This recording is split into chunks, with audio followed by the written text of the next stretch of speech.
Recently we discussed the rather baffling decision made by Nintendo to discontinue the NES Classic, and of course many have speculated, including myself, as to the reasoning behind this decision from Nintendo.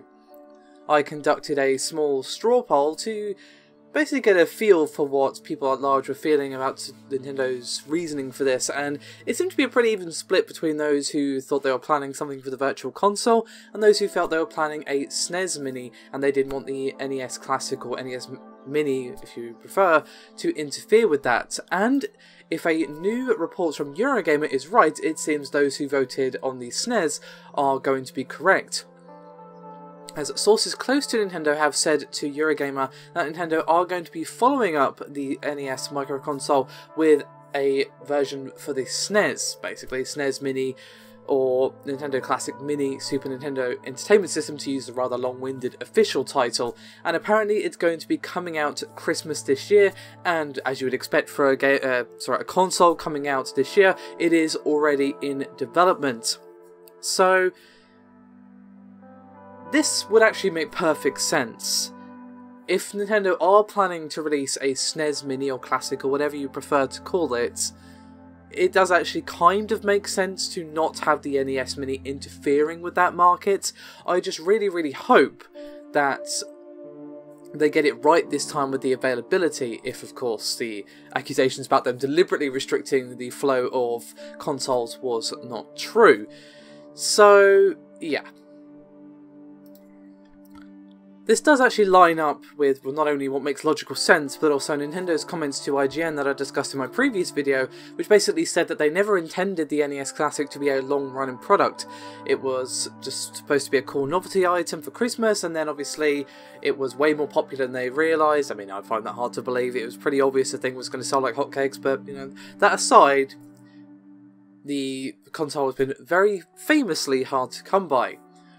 Fingers crossed they get that sorted for the SNES, because they can't really sell us the surprise angle, I guess, I think, again, because, well, you know, the NES Classic sold amazingly well, and the SNES is even more popular than that, because, well, of course, the NES was Nintendo's first console. When it comes to the console that a lot of us grew up with, the console that a lot of people think of when they think of the Nintendo games that they played growing up. I mean, I was a Mega Drive gal myself growing up, but for many people it was the SNES. You know, a lot of the classic Nintendo games are on the SNES. Obviously, there's some good ones on the NES as well, but, you know, we've got Earthbound, Star Fox, Super Mario RPG, Super Metroid, Mario Kart, you know, other games like Secret of Mana. These are all awesome games on the SNES, and I'm only naming a few, of course. The SNES has a really awesome collection of games, so if anything, I think this is going to be even more popular than the NES Classic, so I just really hope that they sort out the availability issues that plagued the NES Classic. So, of course, this isn't confirmed at this time. We should take this all with a pinch of salt until it is. But, to be honest, I think this makes sense. It's about the only thing that does make sense. I did speculate in my previous videos, I already said that this was one of the options as to why Nintendo discontinued the NES Classic, because, as I pointed out, the only reason to discontinue something that's making you a ton of money is if it's going to interfere with something else that you have lined up, and it seems that is pretty much the case. Of course, the availability issues aren't the only problems that Nintendo have to work out with the SNES Mini.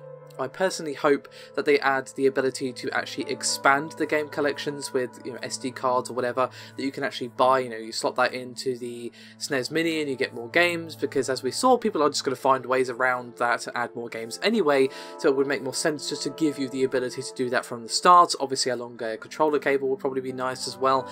So yeah, again, wait for an official word from Nintendo on whether or not this is real, but I'd say this is a fairly safe bet. At the moment they have not commented either way on this, so make of that what you will, but I'm willing to bet that this is probably legit. This makes perfect sense, to be honest. So, as always, thank you very much for watching. I do very much appreciate your support, and I'll see you next time.